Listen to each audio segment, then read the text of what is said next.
Hello! Today we are going to be thinking like Amelia Bedelia.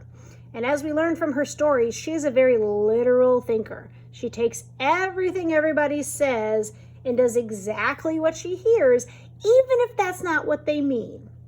So we're going to be thinking the same way. You're going to get a list of birds and fish names, and these are real species, guys, that exist in the wild. And you are going to draw a literal picture of them. So for instance, there is this bird called the yellow hammerbird, and it's just a little small bird that's yellow, but a literal drawing of it would be, you could add a hammer for the body and have a little nail coming out. So this is being literal because we heard the word hammer in there, and so we actually drew one. So you'll get your white paper, and I would challenge you to read all of the names before you pick something, so that way you don't miss out on a name that you can come up with a good idea for. So I am going to do the sandwich tern. Now that is a type of bird, so you want to make sure whatever list you're reading, if it's a bird or fish, make sure that that is what you are drawing. So I'm going to do the sandwich tern. So I hear sandwich in there. So I'm going to make the body look like a sandwich. So it's going to be a hoagie sandwich. So there's the bun. There's some lettuce.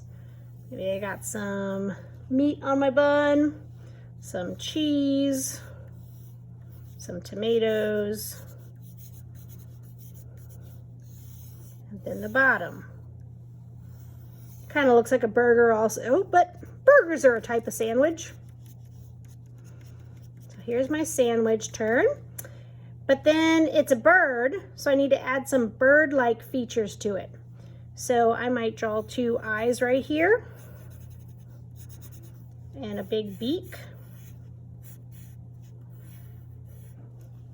I'm gonna have a wing on it right here and a wing over here.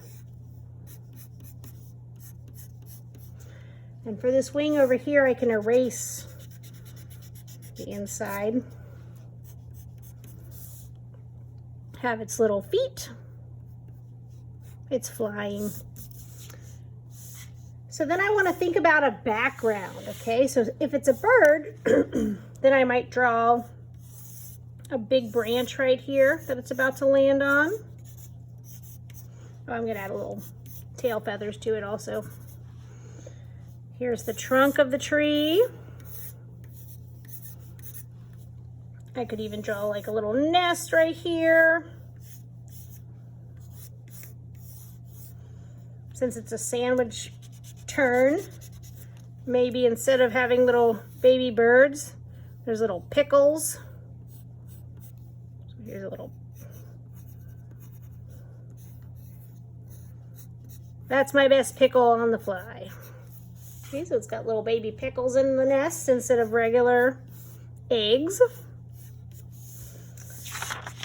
So the last thing you want to do after you draw it, before you color it, is you need to label it. Because otherwise we don't really know what this is. And these are going to get hung in the hallway.